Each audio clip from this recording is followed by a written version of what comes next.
All right, welcome back to another edition of Economic News. You're gonna go and get it started for today. Hopefully you made it to work on time. You can see this during the power lunch hour or hour and a half, depending on how you eat your lunch.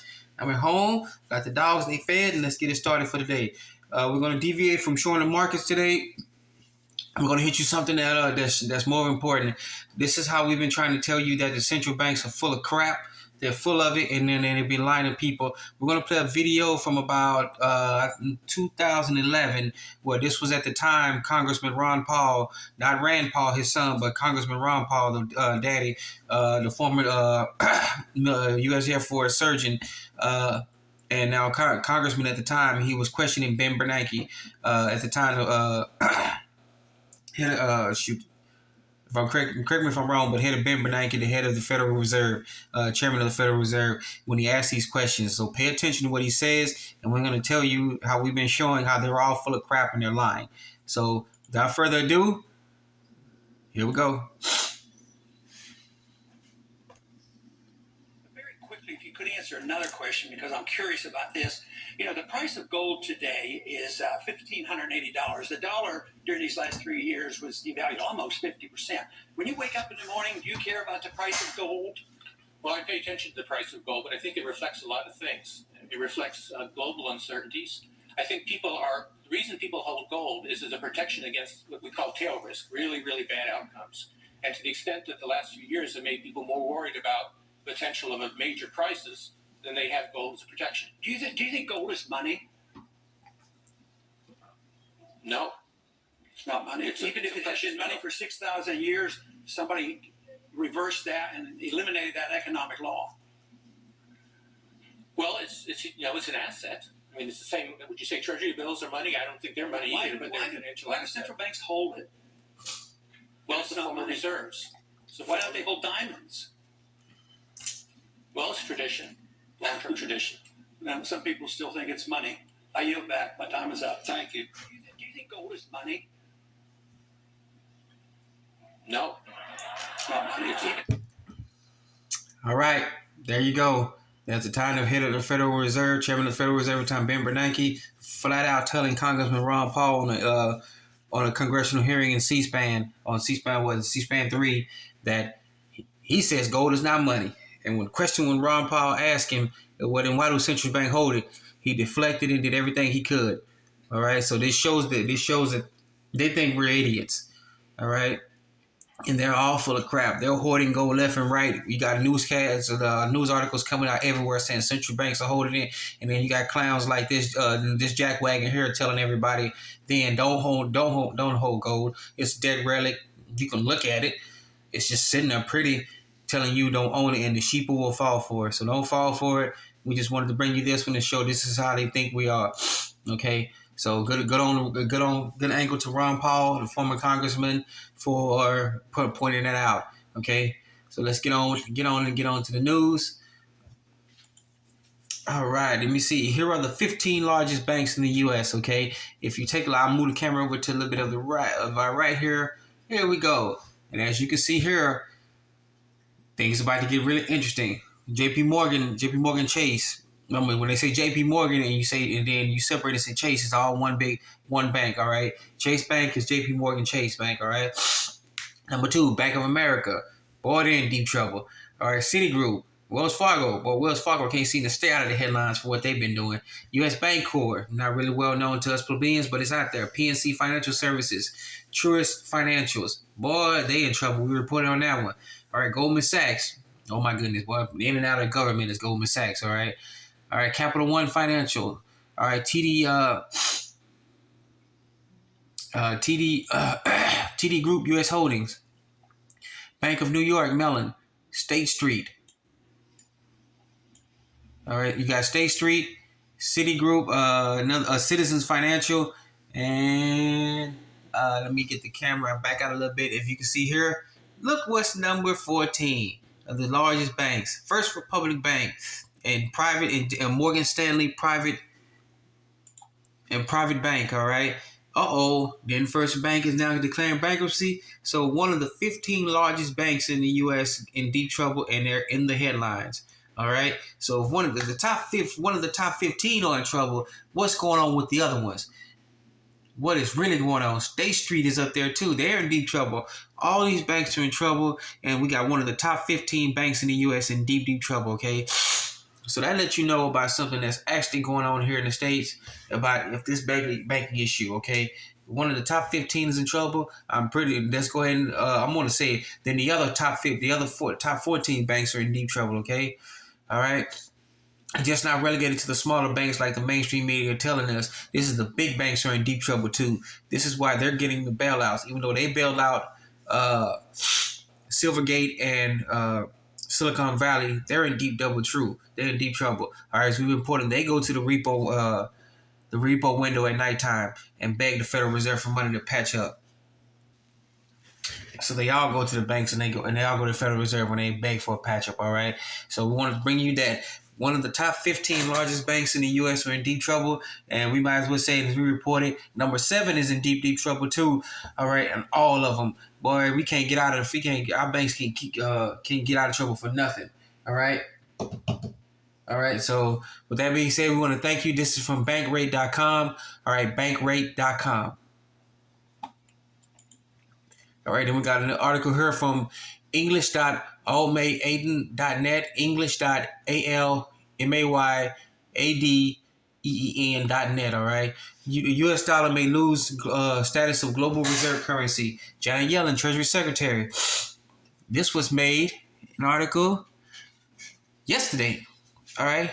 The Fed, we get into this one because we've been telling folks that we've already lost the reserve currency status. They can't hide it anymore. They can't sit up here and play games with us anymore. All of us who know what's going on, who have our eyes open and they can see, we've been telling everybody that the banks are in deep, deep trouble and that we have lost our reserve currency status, all right? This is just the preliminary steps to them trying to get everybody used to the U.S. having a domestic dollar only, all right? The Fed has just recently announced that it raised interest rates by 25 basis points, bringing the benchmark rate range to 4.75 to 5% interest rate. All right, you wonder why interest rates are going up? That's because the interest rate is at 5% now, and people are adjusting, sometimes over-adjusting. All right, so let's get into this topic right here, this first one. As the Senate hearing on Wednesday, Treasury Secretary Janet Yellen said that if the U.S. defaults on the debt, we've already defaulted. No, in January, we defaulted. Nobody's talking about it. This will result in a massive loss of confidence in the U.S. dollar, eventually leading to the loss of its status as the world's reserve currency, as the world's global reserve currency. We've already lost it. There's nothing they can do about it. We've already defaulted. We defaulted back. You want the true troll? The U.S. defaulted on its debt in 2000. All right, and you know what happened in 2000. Then they tried to cover it up. Another payment. We defaulted in 2008. All right, then the final default phase was in 2000. Now it was in 2020. All right, and we all know what happened then, what came along. All right, the lollipop. And so this is just them letting people know that we've already defaulted. The U.S. government has lost the world's reserve currency status, and we need to stand by. We keep going. Remember, this is not our debt. This is the corporation's debt. All right, so get ready for higher interest rates. Get ready for loss of domestic dollar only. And so all we can do is say just get ready, okay? So this article is from English.almayadeen.net. All right? Get this article out. All right. And we got an article here from theeconomist.com, theeconomy.com, or theeconomist.com. All right. American banks are missing hundreds of billions of dollars. Well, enough said. Duh. People are taking their money out. The insiders, businesses, folks who've gotten wind ahead of time have pulled their money out. Depositors have realized what's going on because as the businesses pull their money out so they can stay afloat and be able to make payroll and keep their lights running and their doors open for their employees. They've spread the word. Many people are taking their deposits out and run for the hills, and you can see what's happening here. Okay. Things are taking a hit for the worse, okay? So in this article a little bit, it's kind of an article you can read on if you want to log into it, okay? It's not just one of these small regional banks and these local banks. It is the big banks. They're all hemorrhaging money right now, even overseas, all right? So get this article out. This is from theeconomist.com. All right, theeconomist.com. All right. Shoot, I gotta give me a better camera, okay? All right. Public pension funds have taken it, and this is from fortune.com, right? Fortune.com. All right, public pensions have taken a hit from the banking sector turmoil, but are better prepared in 2008 crisis. Oh, really? Really? Oh, they are. Still fighting this little cold. It only happens in the morning. When I go outside, when the sun is up, I'm fine. All right, so here we go. These pensions have been mishandled, misused, and abused. All right, they tell us that we have these pensions, and in reality, these corporations have taken it and made bets with it. They played in the stock market. They put their money into banks because banks were considered the safe investment.